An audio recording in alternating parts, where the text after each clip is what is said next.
Power Hour with John Lee. Welcome back to the Power Hour. John Lee's in the house and he's got a lot to say.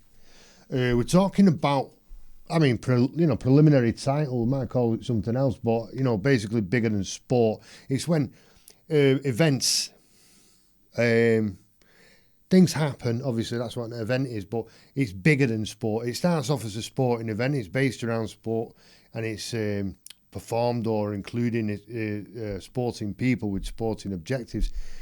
And fans are there for sporting reasons, but it just goes boom, catastrophic, really bad, or really important, or in any way you want to look at it, it comes outside the sphere of what we would understand to be normal in relation to sport. And what is sport? Big question that I want to ask myself and probably come up with a shit answer, but I don't know. It's some kind of manifestation of essential needs and characteristics of humans.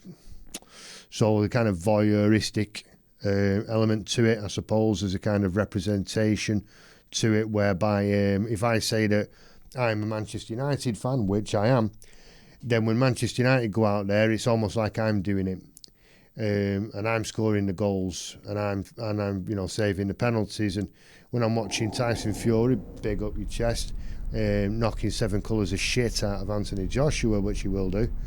It's almost like I'm in there paggering Anthony Joshua as well. Much love to AJ, really. So now I'm going to begin with something that is really difficult because it's a tragedy.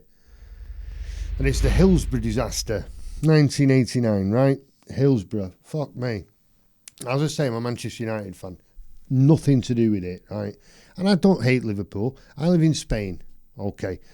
And so when we look at the Premier League from Spain and we talk about the Premier League, we talk Liverpool, we talk Manchester United. I'm sorry, but we don't talk Manchester City in the same way. Great team, don't get me wrong, but it's not a great club. Hasn't got the history. It's, it's a prefab football club. Liverpool is a totally different thing.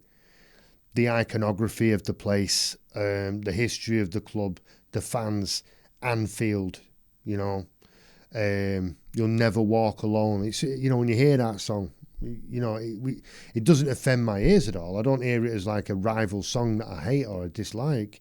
It's moving, and I'm a working class lad from Irish background, so I'm not a million miles away from my Scouse brethren. And anyway, in the 80s, Liverpool, I think, were the best team in the world. I mean, maybe AC Milan, Juventus, but, I don't think there were any teams better than Liverpool. And the only reason they didn't smash European football, and which is really football, global football at a club level, was because they'd been banned because of the Heysel Stadium disaster in the mid-80s. Handful of dickheads running around, really causing damage, hurting people, and people died. And so I don't want to go on to that because I'm also doing this. And what happened with the Hillsborough Incident? Liverpool, great team. Fucking superb football team.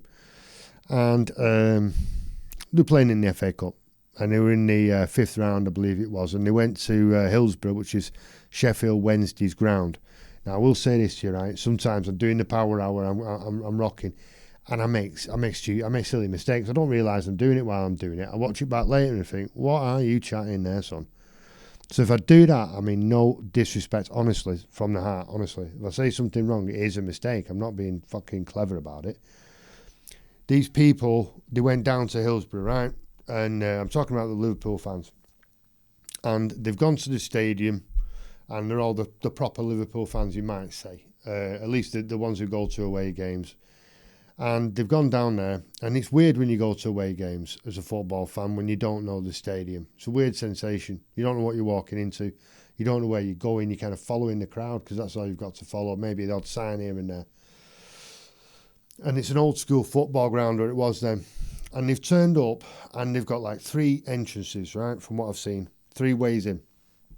And 2 of them are blocked.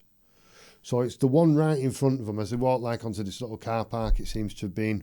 And they're walking straight down, and they're trying to get in. They want to see the fucking match, and so they're all kind of just being ushered in there. And when they're getting in there, the first ones, they're going straight down to the front. which you would think would probably be a good thing, but they've also got no choice in the matter because they've got all these people coming in behind them, Liverpool fans, and everyone's just doing what they're trying to go in. That's why they went down there. But there was no control and there was no care. And so people were going in and they were getting to the front and there were more people coming and more people coming. Now, the ones who are coming in at the back, they don't know what's going on at the front. All they're trying to do is get in. They're not fighting. They're not hitting anybody. They're not even pushing. They're just walking with the pressure of the people behind them. And the people who are already in there, they're looking around. The people are coming in. Of course they are. They're going to watch a football match. But it seems to have got to the stage where people realised that too many people were coming in. But the ones who were coming in didn't know that. You don't know what's going on inside until you get inside. And so they're walking in and they've got fucking 1,000 people behind them. You can't just go stop. I mean, it's really, really horrible. I watched this interview with this girl and she was about 21 when it happened. And she was there and it was her first away game. And she's a 21-year-old girl, you know, and she's going in and she got spun around because of the force of the people around her, obviously. And she said she found herself face to face with a man that she didn't know, never seen him before in her life. And he was getting crushed. And she was looking him straight in the eyes. And she said she can't get that image out of her mind. Do you know what I mean? That's fucking horrendous. You know, there's a man you don't even know right in front of you getting crushed. And I think that's kind of stuck with me as well. And more people are coming in. As I say, more people are coming in. And people are getting crushed, right? And they actually start keeling over, they start passing out, and the people are shouting, he's dead, this one's dead, and there's another one dead. And so it turns into just this fucking horrendous, macabre scene, and they're still being sent in. So there's nobody at the doors watching this going, fucking stop it, don't let anyone else in, go back, get out. There's nothing like that. They're just being left, and they're being pushed in there, and they're being left to fucking die. And people that are down at the front, not just to save themselves, but to try and save everyone else's lives, they're trying to get out. Now, there's one little door, there's one little gate that you can open to run out onto the pitch. It's fucking locked. Right? It's locked. And there doesn't appear to be anyone round with a key. Okay, so that's bad enough. People are climbing up. It's not a pitch invasion. They're trying to survive, right? So they're climbing up and they're trying to get out. Now, in some cases, and I'm not tarring everybody with the same brush or whatever, but people are trying to get out, and some coppers are fucking hitting them and pushing them back in. And some of those people who were pushed back in died, right? And some other people died as a consequence of this. And I'll come back to you people later. If you happen to be sitting here watching that, knowing it was you, knowing you did that, I'll come back to you, right? I will come back to you. Because before the game even started, there were people dead. I saw one fan right in the beginning saying that 50 people must be dead. And that's not how many died. So, yeah, they pushed back into this fucking thing. And you can watch it. It's filmed live, you know, it's recorded live. And there's a commentator, John Motson, and he's talking about this and kind of describing the events, but from a distant angle, not really knowing what's going on.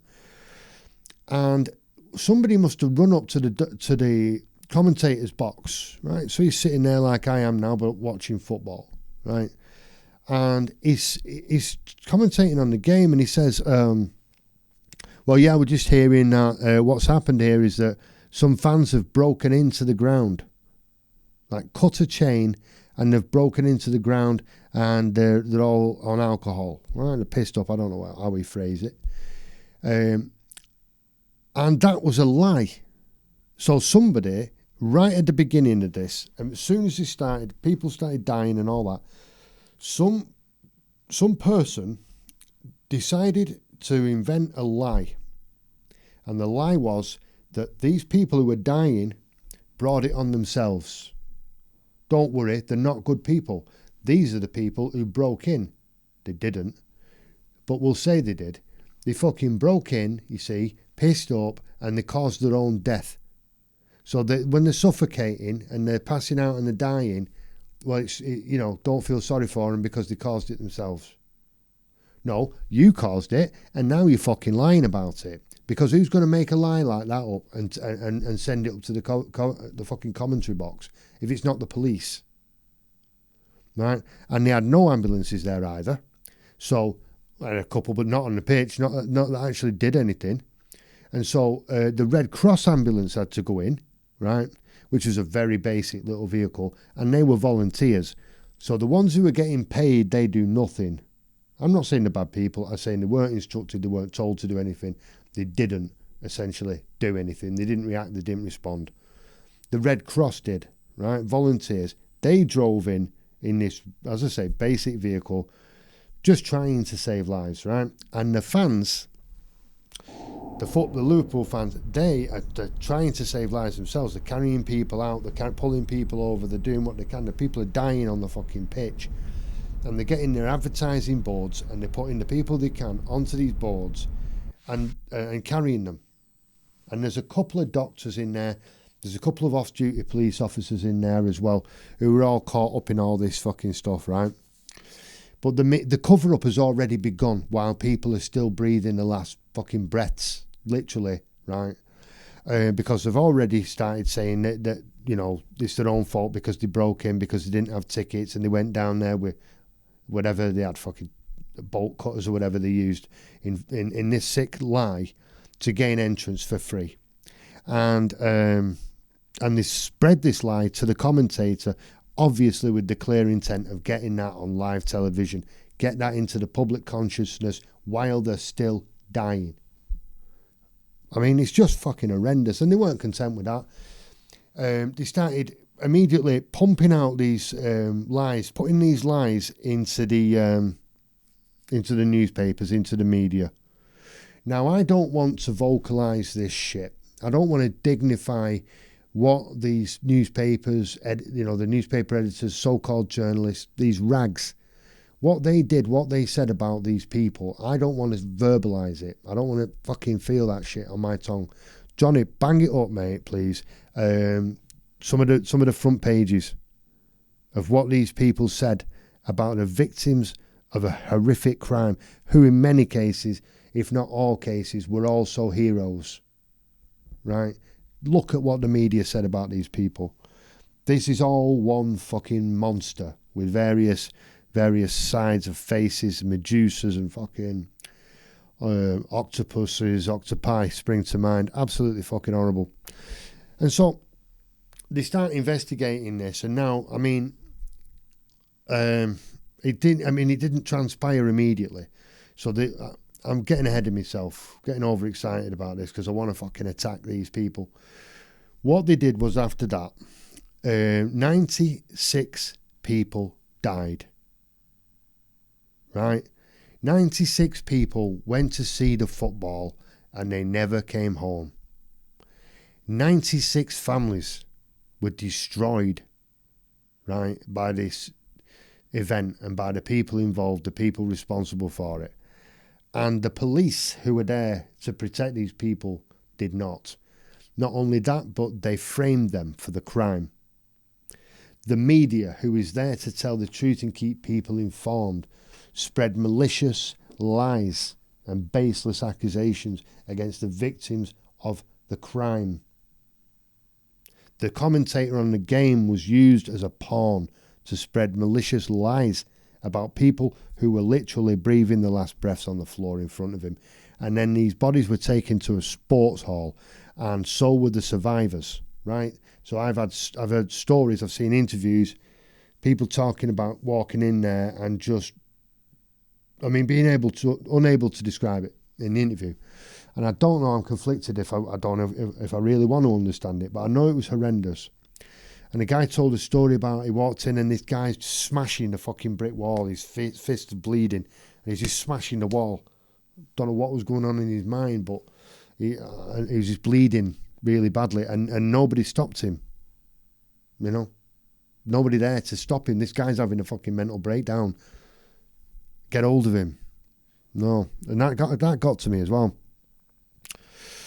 And during the aftermath of all this, the highly controlled aftermath of all this, 116 police statements were altered and edited. So police officers that were there at the day off duty and on, they made statements, and many of them said it was complete absence of control. These people were pushed in there, they were sent in there, there was no safety measures, no protocols, nothing, and that's why these people died. And whoever's in control of that edited it. That's coming out. We'll just take the truth out and change it 116 times. And there was a guy called Lord Taylor. Probably wouldn't describe himself as a guy, but we're all guys to me. And it was the Taylor inquiry, and he criticised the police heavily. And, so you've got all these edited police statements. You've got the guy there, the Lord Taylor dude, criticising the police, the protocols, kind of vague terminology, really, not picking anyone else out, picking out anyone in particular. But, just generally the protocols and procedures rather than the specific actions and the people responsible for them. But no, and probably as a consequence of that, no police officers were charged with a crime. They're on camera doing it. Pushing people back in there. I'll get back to that. There was a guy called Dr. Ashton as well, who was just a Liverpool fan who was there on the day, and he saw all this and he was trying to help people and trying to save lives. And when he came out and started speaking about it, he went on television, morning television, talking about it. He was attacked. The establishment closed ranks, as they always do. They attacked him. Oh, he's not a proper doctor. What do you mean he's not a proper doctor? He's a fucking doctor and he's a hero. He's just saying things that you don't like, so he's not a doctor. I'll just change reality if I don't like it. And the one who is a fucking liar, who's also a doctor, is the coroner. Why? Because the coroner stated that everybody died before 3:15, before 3:15. Well, even if they did, you boys, you fucking people killed them anyway. Right? And it's not true. They just found it more advantageous to them to say they all died before 3:15 because from a legal perspective, they could say, well, we didn't have time to save the lives. They all started going berserk. Read the fucking Sun and the Star, whatever, the newspapers to find out what happened. And then we can say, well, because all this was happening, we didn't have time to save anybody's lives because they were all dead before 3:15. That was then proven to be a lie. Right? They lied about that as well. Time of death, lied about. Cause of death, lied about. Perpetrators, lied about. Victims, lied about. In a calculated, premeditated manner and maintained over a period of time using various pillars of power like the judicial system and the media. The fucking police. It's a scandal of international proportions. And then, not content with that, they came out and ruled it all accidental death. If I push you into a dangerous situation knowing it's dangerous and you die, that is not an accident. That is at least negligent. So that's negligent homicide at least. Manslaughter, murder, I don't care. But you're playing table tennis for the next 40 fucking years at least. And he's giving it all that, the politician jargon and spiel to these people, to the Liverpool fans. Prouder people you will not find. And he's standing there, he's on the pitch, just near the line, and he's talking to them all. And the Liverpool fans start, not violently, justice for the 96, justice for the 96. And he's just kind of stopped with his speech and his fucking spiel and started just talking, but it wasn't satisfactory. But he realised that people weren't listening to that shit anymore. And he stopped talking, and he made some promises, which I'm not entirely satisfied with. In fact, I'm not satisfied at all. Now, I'm really sorry to anybody who's watching this who's been affected by the Hillsborough disaster. Well, God forbid was actually there. God, I'm really sorry. I'm really sorry for you. I am.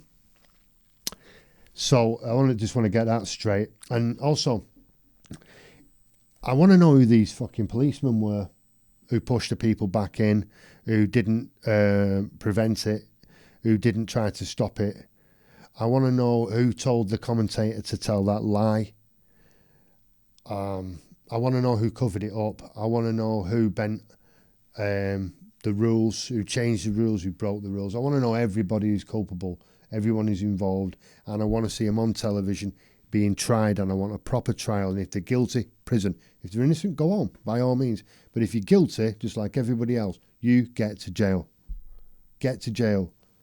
And I hope nothing happens to you when you arrive, you know what I mean? But yeah, that's a bad one. I wanted to do that first because it really, really is a horrible thing. So much respect and love to the Liverpool fans from Manchester United. I'm sure that all the other Manchester United fans will be in agreement with me on this one. So let's move now, with all due respect, to a guy called Aaron Hernandez. So who's that? You see, I don't follow American football. That's what we call it, and we call it American football, NFL. Not interested. I don't know the rules, and it's hard to enjoy a game when you don't know the rules. You know what I mean? Everything looks so random. And also the Americanism of it. You know, let's stop for a break every 30 seconds. Everything's a fucking reason to cheer and wave colours around. All right, nice one, if you like that kind of thing. But, you know, Budweiser, buy it, drink it. Oh, my God. You know, it's shit. You know, fizzy piss. I don't want it. So you have to watch that if you're going to watch the game. Anyway, Aaron Hernandez was a tremendously talented athlete. That he was. And a very handsome young man. That too. And he grew up, and the basic story is that he comes from Bristol, Connecticut, which is a place I don't know very much about. And, you know, very successful in high school. Lettered, I think. Did he letter? He was very successful. Lettering is when you represent the state, I think. Correct me on that if I'm wrong. But I don't know if he lettered or not, but he was very famous in the youth, high school sports, at least. And in various different sports, basketball and American football, certainly. But I think it seems like he could do anything, really, sporty, sport-wise. And he had an older brother that was cut from the same cloth. And they had a father who was the same, Sport Billy, we say. And big, strong lads, big, powerful lads they are. And their uncle was also the same. And what happens is he gets a full scholarship, Aaron Hernandez. Goes down, I think, I think he went down to Florida. He got full scholarship, went down to Florida University, I believe. Much to the protestations of his brother. And then he gets signed, basically, for New England Patriots, which certainly at the time, it appears that they were like the Rolls Royce of the NFL. And he gets to the final of the Super Bowl, which is a massive, massive event worldwide, as big as anything, I think. I don't know about the revenues involved or the viewership, but it's big, the Super Bowl. And he's only a kid, 21, 22, and he scores a touchdown. Is there anything bigger than scoring a touchdown in the Super Bowl on Planet Sport? Maybe not. So that's the surface of it. That's the golden trajectory, innit? That's Charlie and the Chocolate Factory. But that's not all. So let's just fucking have a little dig-a-rooney and find out what else we need to know about Aaron. He had an abusive father. So his father was a very sporty chap, big, strong man, local hero in many ways, and not somebody you wanted to trifle with, I believe. But he liked to drink. All right. But he was coming home on it, and apparently he got physical. I don't know if he was all out brutal about it, but he didn't mind, using his weight and his power to his own advantage, it seems, with his kids. Now, I think I've read something the other day, actually, that he abused his wife, that being their mother. That's totally unacceptable, especially if you're a big, powerful man. I'm sure there must be someone in the bar who can fucking give you a fight if you really want one. You don't have to go home and smack your missus. If you're a man, And he was a big, strong man, actually. But he was classed as a hero. And maybe that kind of causes problems. You know, when the world sees one thing and you see another. So maybe that there's some kind of psychological damage. And the reason I bring that up is because as he grew older, he seems to have gone off the rails. If he was ever on the rails, he seems to have gone off the rails. Now, another reason for that may have been that he appears to have been bisexual. I'm not bothered, but I mean, he seems to have had some kind of conflict about that. You know, the sports jock thing. Nobody's gay. Nobody's fucking gay in the world of sports, especially not sports like that, apparently. So he can't tell anybody he's gay. He can't tell anybody about his dad. Maybe there's a psychological weight to that. So why am I saying that? Because he got into his drugs and he got a liking for guns. So his drug seems to be mainly weed. And you think, well, what's weed? I don't know. I think if you smoke enough weed, it can fuck your head up. I've seen a case like that. Johnny knows Naked Pete. No more information. No more needs to be said. But, yeah, weed can fuck your head up. And he was also dabbling, it seems, with angel dust, that PCP, which will give you hallucinations bigly. So he was getting a lot of problems, actually, through this. But his talent was always kind of outweighing all the problems that were going with him. Then the accusations start coming in, and this is happening while he's at college. All through college, he's, you know, being accused of being very immature and to the point of being dangerous, where the university and the people involved was trying to stop him going home to Connecticut because he got in trouble every time he went home. And he used to like to go to Boston, which was, I don't know how far it is, you know, in the car, but he used to drive into Boston. And anyway, it starts coming out, slopping around, bits of this and bits of that he's into a different kind of lifestyle, this Aaron. And what appears to have happened is that he's accused of shooting two guys dead. Two guys he didn't even know. Nightclub scenario. They're all out, they're on camera, all that. And then it's alleged that he got offended by something that was said, something that was done, kind of, you spill my drink, I'll see you later scenario. But in this case, what he's done is, he's basically done a fucking drive-by. And he's parked up at the side, you know, the typical kind of thing in American movies, at the lights. And he's pulled out his a revolver, bang, bang, bang, bang, bang, through the glass, and executed these guys. And then he's shot his mate in the face. A guy who was a drug dealer and a criminal, a serious criminal, it seems. Seems like a proper gangster. And I've seen him giving interviews, well, testimony actually, in court. And seems quite intelligent as well. And so he shot him in the face, but he survived it. And then he's took his mate out into the arse end of nowhere, into some desolate territory, some desolate land, like a dump or something like that. And he's executed him. Cold blood. And then this is all coming on top, as we say, and it's all arrived at more or less at the same time. I mean, you know, he's been accused of this, it's gone away, then it's come back and all that. So I'm not going into the timeline too much. The thing is that he's been accused of all these crimes, and he's still a young man. So he doesn't get bail. The bail's really fucking high because they presented a strong case against him. And it turns out, according to the eyes of the law, he didn't kill the two guys at the traffic lights. He had a second trial for that. Didn't kill them, apparently.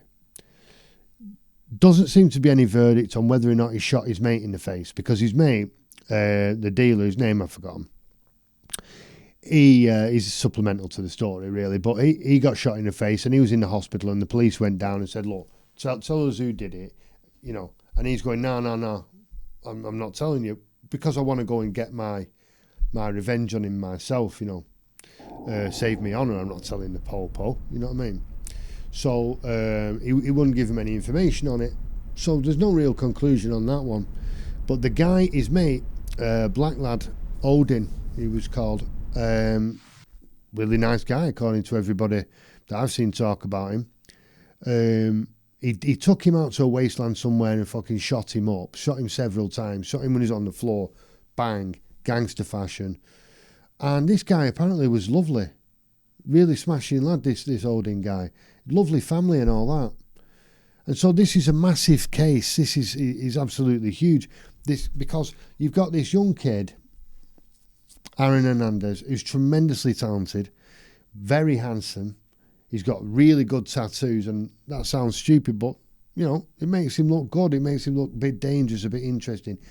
And as I say, he's breaking records, and he's got a fantastic future and all that. But there's something else happening that I'll mention in a minute. And he's got everything. He's got the world at his feet. Why the fuck are you driving around with a gun? Why have you got a gun? If you're in danger, get a bodyguard. Why have you got a gun? And why are you shooting at people at the lights? All right, maybe you're not. Okay, I'll take that one back if you didn't do it. Why are you shooting this guy in the face? Okay, I'll take that one back if you didn't do it. Why are you taking this guy out onto a fucking, you know, onto a wasteland and shooting him up? There's a problem here, is what I'm saying. What he did and what he didn't do, there's a problem with this guy's lifestyle. Throw some weed in, I don't care about that. PCP, I think he's more serious. But there's video of his own fucking house from his own camera of him coming back, apparently with the shooter, and backing up and all that and talking to his mates. Looks very chill. The next day he's in his house, he's chilling. He's got his little baby in the arms of these people who he's been executing his mate with the night before.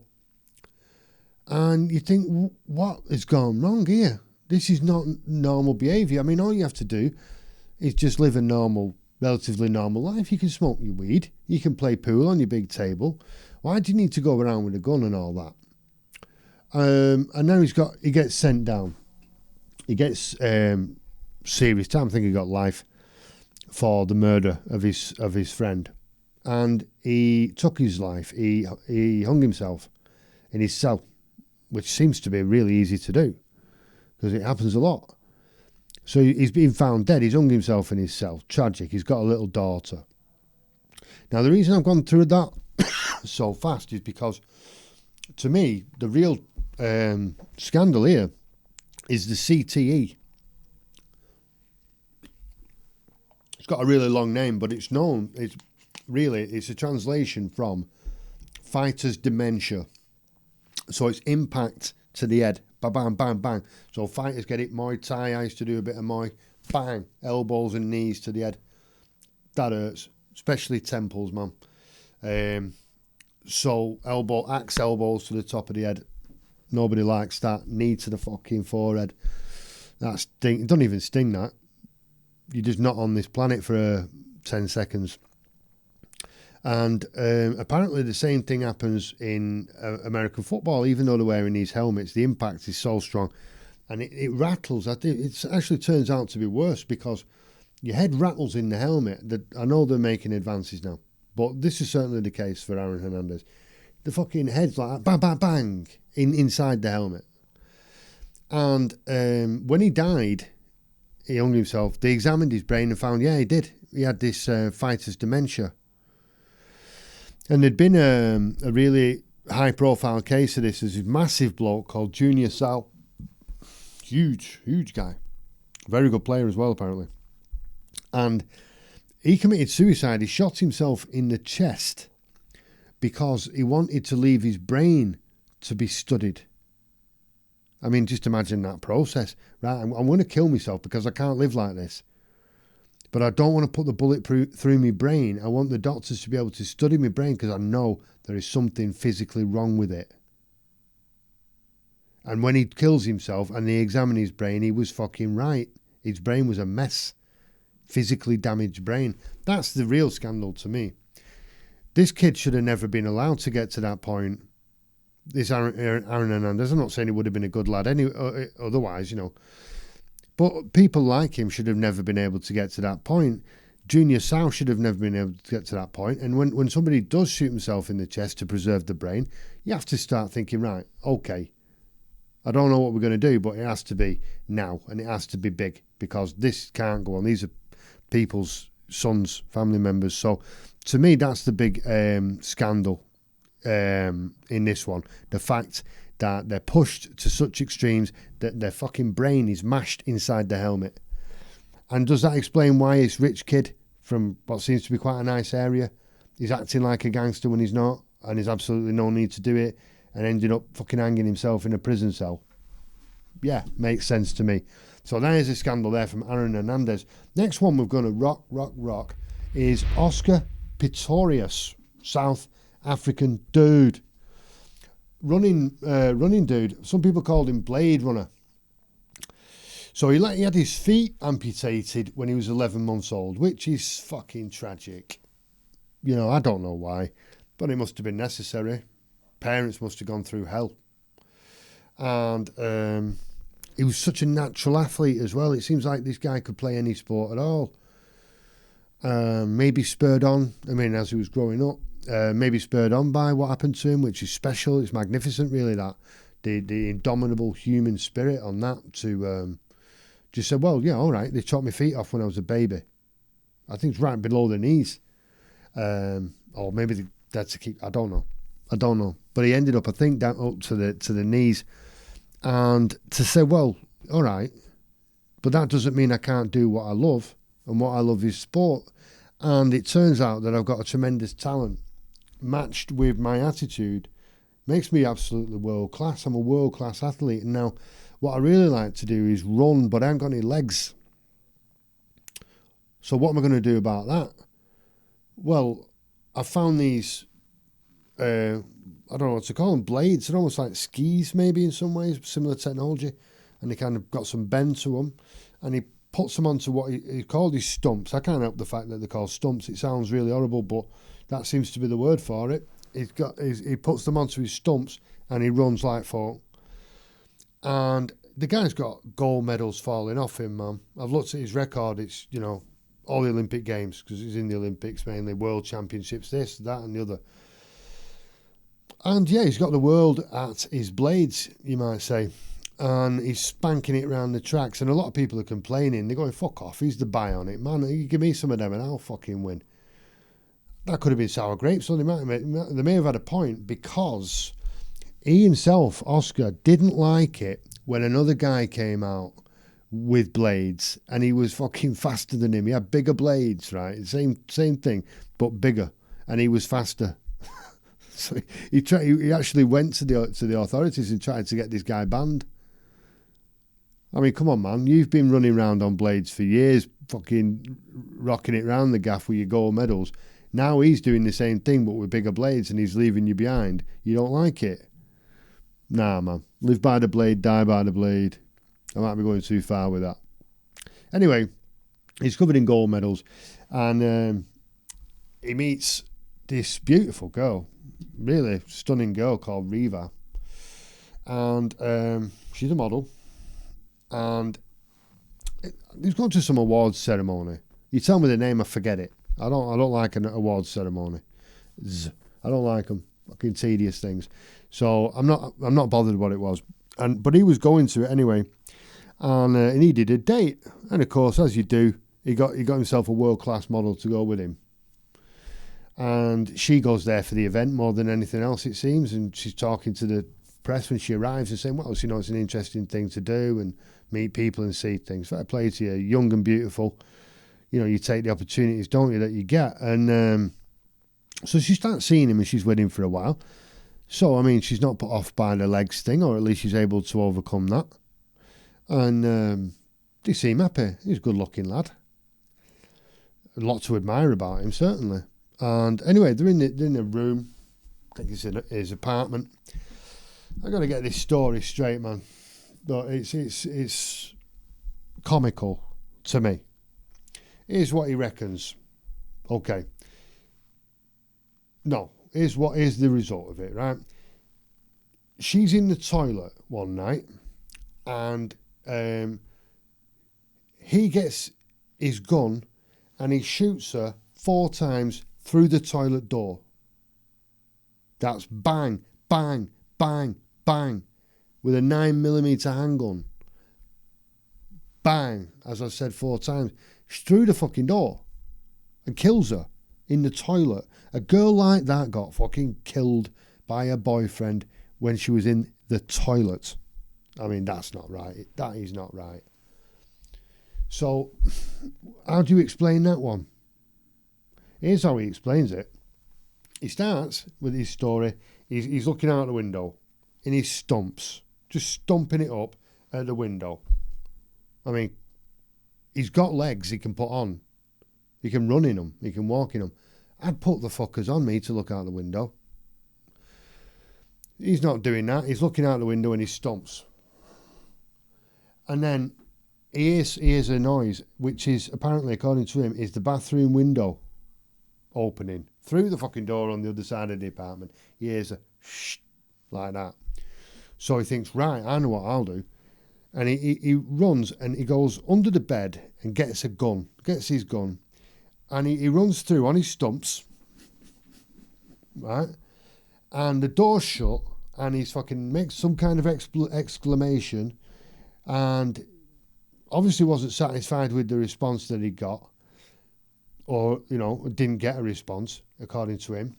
And so that's why he put 4 fucking bullets through the door.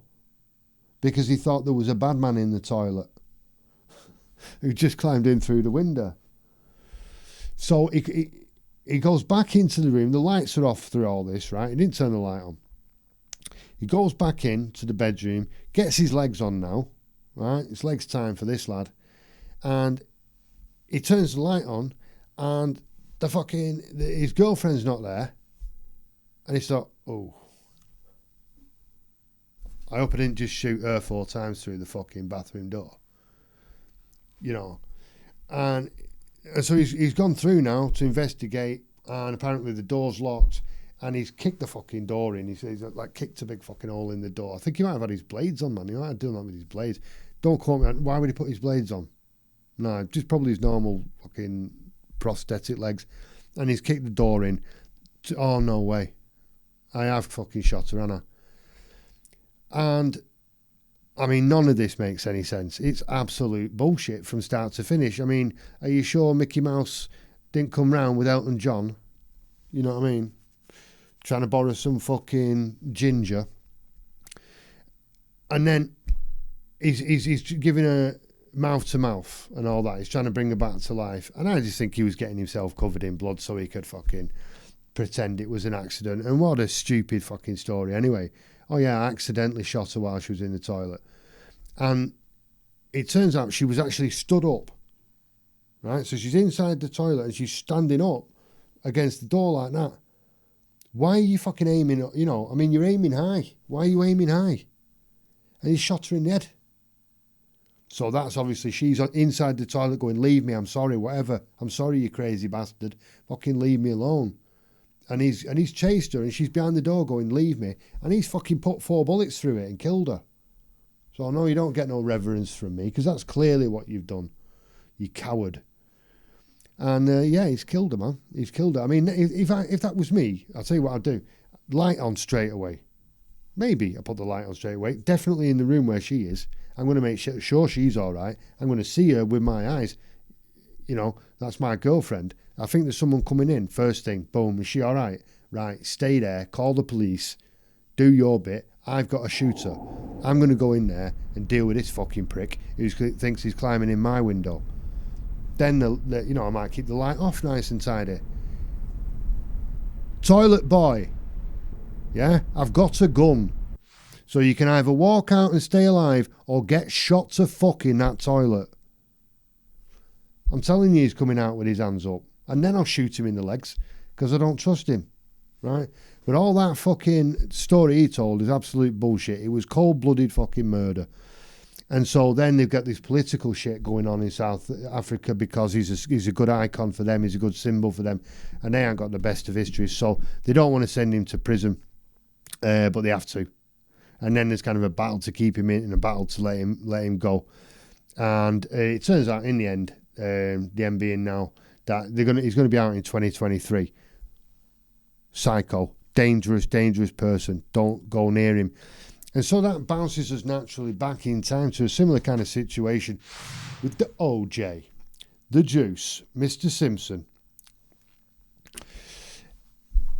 OJ Simpson played for the Buffalo Bills and the San Francisco 49ers. So he was a tremendously talented athlete. And, I mean, he had quite a troubled youth, apparently, did OJ Simpson. But, I mean, he was a talented man. And, he's Hall of Fame. He's everything. Everything you can win, he's won. He holds a record for everything that you can have. Again, I don't follow the sport. We're looking at Aaron Hernandez before. And I don't follow the sport to tell you in descriptive ways how good he was. But I've looked at his record and it's impressive. And he was the most valuable player in the NFL, for example. That's something you win, not just a price they put on you. He was the MVP based on his performances. So he's top class player. And that's why from that, he parlayed that into a film career. And he's been in a surprising amount of films. And in fact, he started his own production company called Orenthal. That's his name, Orenthal. Orenthal Productions. And so he's famous, and he was really good in the Naked Gun films. He didn't have to do a lot, but what he did really well. And Naked Gun's hilarious, man. Classic comedy. And so during all this, he marries a white girl. She marries a black man. So there was some kind of press interest involved in that, I suppose. But really, who gives a fuck? And she was called Nicole Brown Simpson. Okay. And she's a very attractive lady, statuesque. And, they were married, but she kept her own name as well, Brown Simpson. And so, apparently, it seems quite clear, OJ was beating her up. He's a bully. Fucking bully. And he kept hitting his wife, and he hospitalised her a few times. He had restraining orders out against him. Photos of her black and blue where he's beat her. And of course, so in the end, they split up. Right, difficult thing, but they split up. And she starts seeing a guy called Ron Goldman, who's a martial arts expert and might well have kicked OJ's fucking cowardly ass up and down the street a few times. And then they get found dead at the house where they live, or where she lives, and he's there, and he's the boyfriend, this Ron Goldman, who's apparently a smashing guy as well. And they're found brutally murdered. Knife crime, really bad. Ron Goldman, like I say, he was a martial arts expert. I don't know if he had any street fight in him, but he certainly tried to survive and didn't. He got stabbed and killed, and he gets lost in all this because he wasn't famous. But he was a really nice man, and he was trying to protect his girlfriend, and he got killed. And she got killed, and she was off the rails, man. She was taking a lot of cocaine, but that in no way justifies doing what he did. But I'm just saying, maybe if he was an intensely possessive guy, one of those, and she's out, with this boyfriend, she's taking cocaine, it's party time, and forgetting all about him, maybe that was too much for him, if he's a control freak. I don't know. But the investigation into the crime was absolutely diabolical. You can see it for yourself, man. If you've ever seen a crime drama, they're fucking walking through the blood.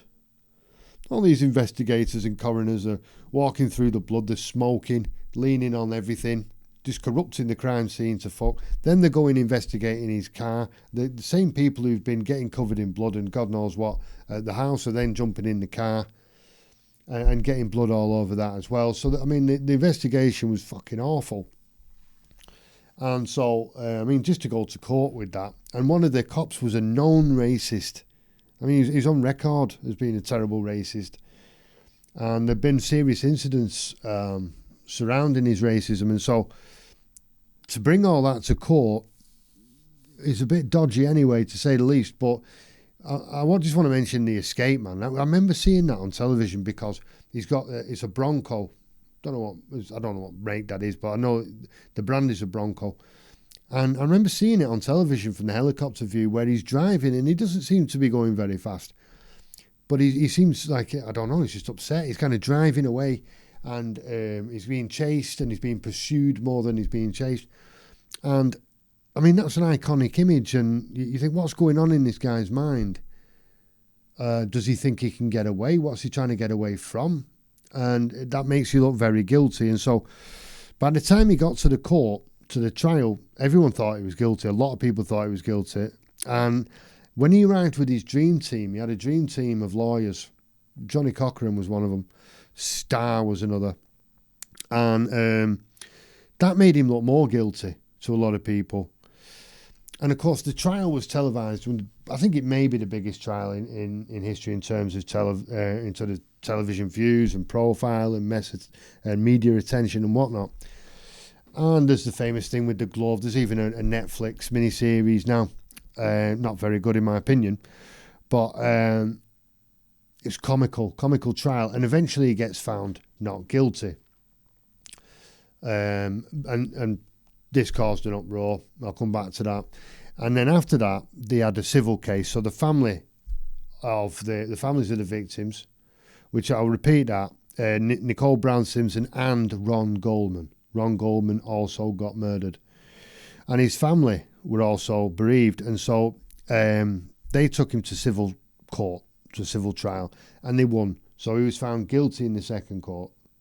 And then that's a question of money. I don't know how much they ever saw, but at least they got the guilty verdict. Now, I come to the point of what's the big thing about this. Yes, the murders, definitely. Yes, the fall from grace. Yes, the rupture of the American dream again. But more than that, it's the divide along racial lines that strikes me, because speaking in broad terms, white people were devastated when he got found not guilty, and black people were happy. Now, I'm sure that's not representative of everybody, but when we see the scenes, the verdict comes out, and outside the court and around the court, see black people really emotional because he won in a sense, and white people really emotional for the same reasons but in different ways. And so that's a strange phenomenon, especially for black women, because maybe he didn't do it. He got found guilty in the first one, innocent in the first one, guilty in the second. So on the day when he gets found innocent, you think he's innocent and you're happy, because he's black? Well, all right, maybe you're sick of fucking absence of justice for black people and you think it's about time. All right. But, I mean, he did murder a woman. If he did it, he murdered a woman. I mean, I would imagine there's some conflict in there. But it really did expose, anyway, the race divide in America and how people gravitated towards their own race in this dynamic, because the wife was white. So white people wanted justice for the white woman, and OJ was black, and black people wanted justice for the black man, instead of people wanting justice for everyone involved. And so that's the most striking thing to me, and hopefully we've moved on from that. Although OJ couldn't stop getting in trouble, and went back to prison several years later. Bouncing back in time and round to my hometown, Manchester, for the Munich Air Disaster, which happened in 1958. 1958, this one happened. Long time ago, but it still resonates. And what happened was 23 people died in a very sad accident. And it happened in Munich, and it happened on a plane. And 23 people died. There were 21 survivors, and there were 19 people injured.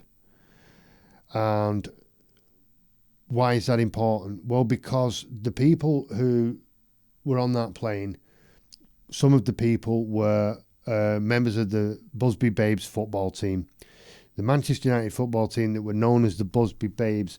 And they had just won the football match, and they were going to the semi-final. They beat Belgrade, and they were going into the semi-final of the early version of the Champions League.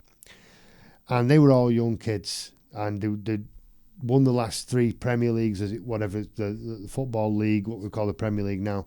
They'd won the last 3. And these are only kids, remember. And they're in the semi-finals of what we call the Champions League now.